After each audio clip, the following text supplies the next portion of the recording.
Ya, mi nombre es Ignacio Moreno de Alborán, soy científico titular del Consejo Superior de Investigaciones Científicas en el Centro Nacional de Tecnología y me dedico a la investigación en dos campos, uno es la inmunología y oncología. Vale. ¿Nos puede contar brevemente cómo ha llegado a desempeñar este puesto de trabajo? Sí, bueno, fundamentalmente eh, esto nace de una inquietud desde, digamos, pequeñito por la biología en general, ¿no? Y desde el colegio, cuando daba clases de ciencias naturales, pues me gustaba mucho, ¿no? Y pues a la hora de, cuando acabé el colegio, pues me decidí por estudiar una carrera que tuviese que ver con líneas generales con las ciencias naturales. No tenía muy claro qué quería hacer cuando empecé la carrera, me gustaba la investigación, pero tampoco sabes lo que es la investigación realmente, ¿no? Entonces, bueno, estudié ciencias biológicas eh, aquí en la Universidad Autónoma de Madrid. Y cuando acabé la carrera, tengo que decir que ya en los dos últimos años, cuando se hacían licenciaturas, los dos últimos años son de especialización, que es la especialidad de, yo hice bioquímica y biología molecular. Eh, ya te metes muy de lleno en lo que es la investigación, ya te empiezan a dar ideas de lo que es la investigación. Y tengo que decir que aquí en el Departamento de Bioquímica de la Autónoma son muy buenos profesores y hay una relación directa con los centros de investigación que están localizados aquí, y eso es una gran ventaja, ¿no? Entonces uno, digamos que empieza a estar impregnado de este mundo de la investigación. Y una vez acabado eso, bueno, acabando la carrera, pues uno, si quiere, ya tenía claro que quería dedicarme a la investigación, y la carrera de un científico empieza por realizar la tesis doctoral, ¿no? Entonces, para ello uno tiene que buscarse un laboratorio que le apoye, conseguir una beca predoctoral, que son de 4 años. Yo, bueno, pues conseguí una beca predoctoral de la Comunidad Autónoma de Madrid y hice la tesis en el laboratorio del doctor Carlos Martínez Alonso, ¿no? Que es inmunólogo, ¿no? Bueno, yo iba mirando laboratorios por ahí, pero tampoco las ofertas no eran muy grandes, o sea, uno no tiene claro dónde qué tema de investigación hacer. Puede tener ciertas creencias, pero es muy difícil entender de un tema de investigación a ese nivel, ¿no? Pero bueno, empecé en el campo de la inmunología, hice mi tesis doctoral durante 4 años, me fue bastante bien, y el siguiente paso en una carrera investigadora es la formación postdoctoral, es decir, uno obtiene el título de doctor y se va a otro laboratorio que normalmente, y lo más beneficioso es que esté fuera de España, que puede ser Europa o puede ser Estados Unidos. En mi caso yo fui a Estados Unidos, a Boston, a la Universidad de Harvard, la Medical School de la Universidad de Harvard, a un laboratorio de un investigador en el campo de la inmunología y oncología. Ahí ya uno sabe más o menos lo que le gusta, porque ya se ha tirado 4 años trabajando y tal. Y ahí estuve, bueno, pues con una beca postdoctoral primero en el ministerio, luego con un contrato del instituto donde estaba yo ahí, de Howard Hughes, y estuve ahí unos 6 años, ¿no? Bueno, unos 6 años no, 6 años. Y después, una vez que acaba ese periodo postdoctoral, es, digamos, todo el proceso formativo de un investigador. Entonces, el siguiente paso es clave, es decir, uno ya no va al laboratorio de otra persona, ahora lo que tiene es que montar su propio laboratorio y ser lo que se denomina en el argot científico investigador principal, ¿no? Principal investigador, ¿no?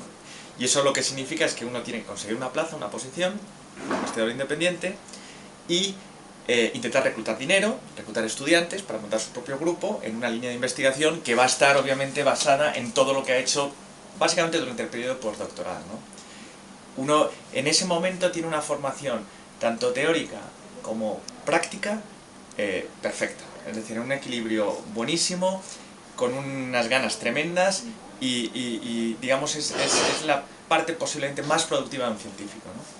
Pues hay otros momentos, pero esa parte de que uno acaba el postdoctoral con 30 y pico años, 34, 35 años, tal, de esos 30 y pico a los 40 es una fase, porque está muy en contacto con la parte técnica, sabe mucho de teoría, está muy al tanto y es la fase más productiva, ¿no? Entonces, bueno, pues yo vine. España en ese caso es un sitio muy especial, porque si otros países tienen digamos, las estructuras científicas mucho más establecidas y mucho más claras, aquí las cosas no están tan bien, ¿no? Entonces, pues yo me reincorporé al laboratorio de una persona, estuve con un contrato se llamaba de Ramón y Cajal durante 5 años, y en esos 5 años conseguí sacar una plaza del CSIC, del Consejo Superior de Investigación de Científico titular. Ya pues bueno, en esos años ya montaba ya mi grupo, formé a mis primeros estudiantes, uno va reclutando estudiantes, postdoc, teniendo más dinero, aumentando grupo, y entonces va publicando y va estableciéndose. Digamos, y luego a partir de ahí ya es un poco más de lo mismo, ¿no? Y esto es básicamente cómo llegué aquí. Quizás ha sido un poco extenso, pero bueno. Muy bien. En líneas generales, ¿en qué consiste el proyecto en el que trabaja? Sí. Nosotros trabajamos con una familia de genes que son oncogenes. Oncogenes significa son genes que cuando no funcionan correctamente producen tumores, producen cáncer, ¿de acuerdo? Concretamente, la familia que nosotros trabajamos se llama MYC. Son unos genes que se descubrieron en el pollo hace muchos años. Fueron uno de los primeros oncogenes que se descubrieron en los años 70. Y tiene una función biológica muy importante. Afecta a muchísimas funciones biológicas, pero básicamente regula la proliferación celular y regula funciones de todo tipo. Pero otra fundamental es lo que se denomina la muerte celular programada o apoptosis. Es decir, las células tienen una serie de genes que regulan su muerte. Es decir, no es una muerte al azar, sino en cuanto la célula está dañada o sufre cualquier proceso, digamos, no óptimo para la célula, en vez de seguir adelante lo que hace es suicidarse, ¿vale? Y esto está en los genes de las células, ¿no? Entonces, estas dos grandes funciones es en lo que trabajan estos genes, pero ya digo, hay muchísimos más. Bueno, y básicamente lo que nosotros hemos hecho es ver qué pasa con estos genes en unas células del sistema inmune que son los linfocitos B. Entonces, como me imagino que os sabréis o os sonarán, los linfocitos B son unas células que tenemos en los órganos linfoides y en la sangre, que están circulando por todo el organismo y que son las encargadas de producir anticuerpos, que son unas moléculas que reconocen agentes patógenos, digamos un poco más específicos, reconocen antígenos, es decir, moléculas capaces de producir una respuesta inmune en el individuo. Y para que estas células produzcan un anticuerpo, tienen que sufrir un proceso de maduración, que en términos más científicos se dice de diferenciación. Pasan de ser menos maduras a más maduras. Estas células se originan en la médula ósea de los huesos a partir de... el origen de todas estas células son las células madre hematopoyéticas, que están en esta, que son capaces de dar a todas las células de la sangre, ¿no? Y entre ellas puede originar los linfocitos B. Y una vez esos linfocitos B, como digo, parten de un estadio muy maduro a un estadio muy maduro. Y lo que nosotros estudiamos es cómo estos genes regulan este proceso a lo largo de todos los niveles. Es decir, no me voy a digamos, explayar en los diferentes estadios de diferenciación, pero están muy definidos, cada uno tiene unas características muy determinadas y que culminan con la generación de una célula capaz de producir anticuerpos.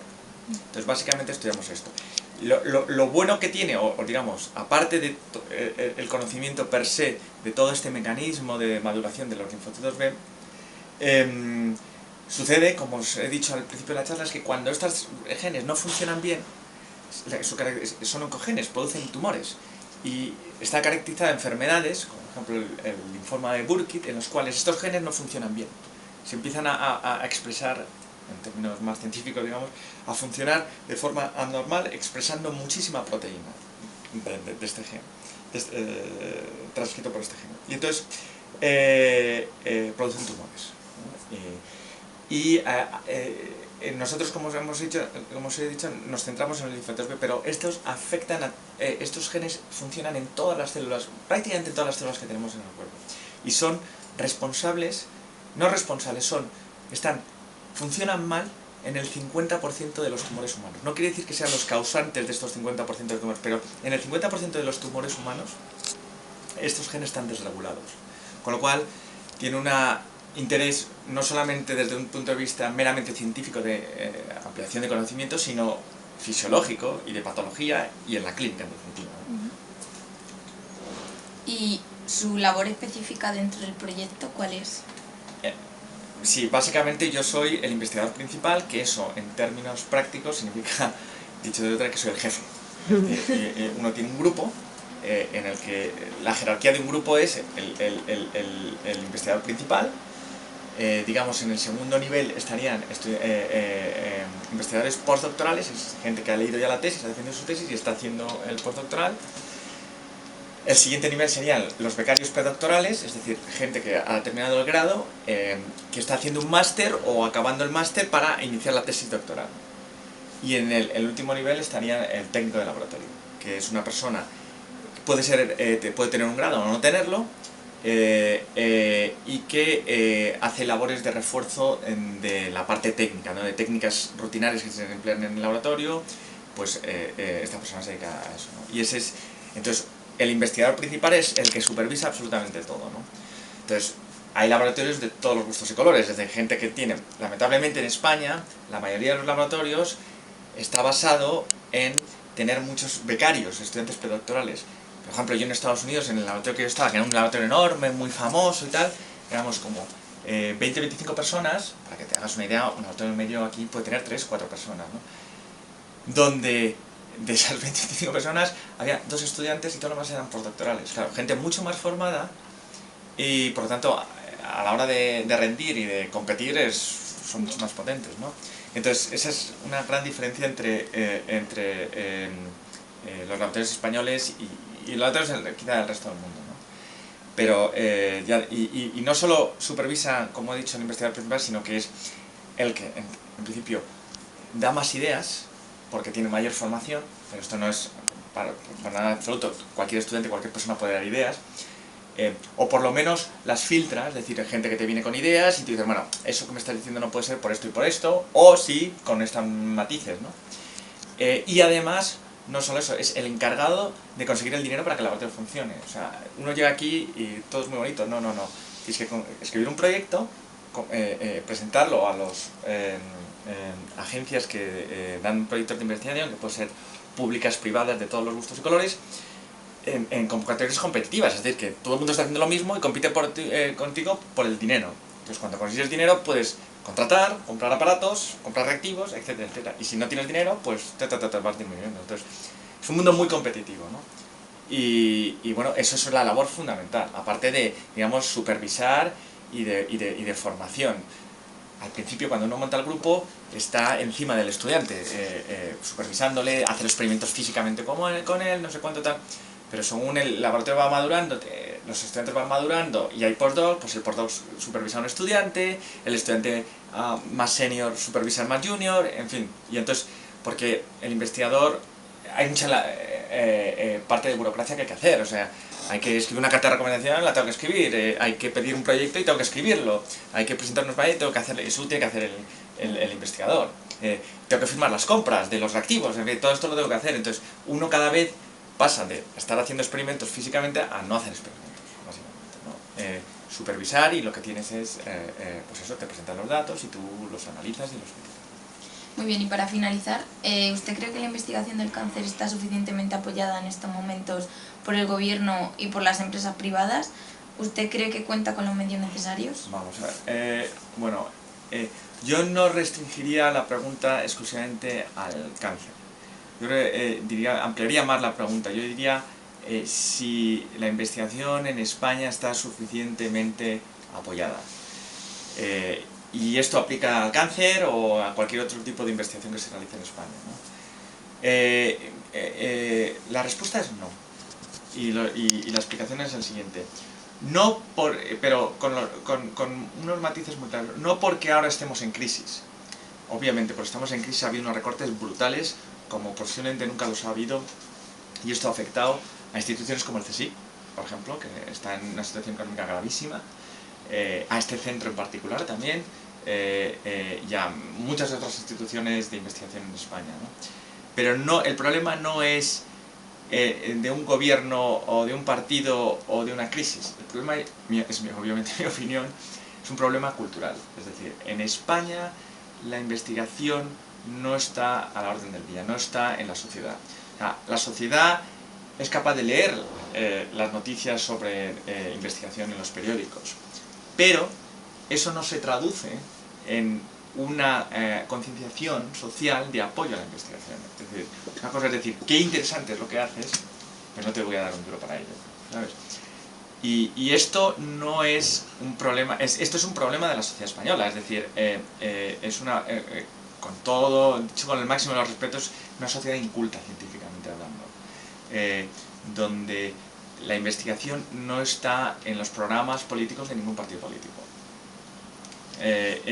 No hay un debate en televisión sobre la investigación.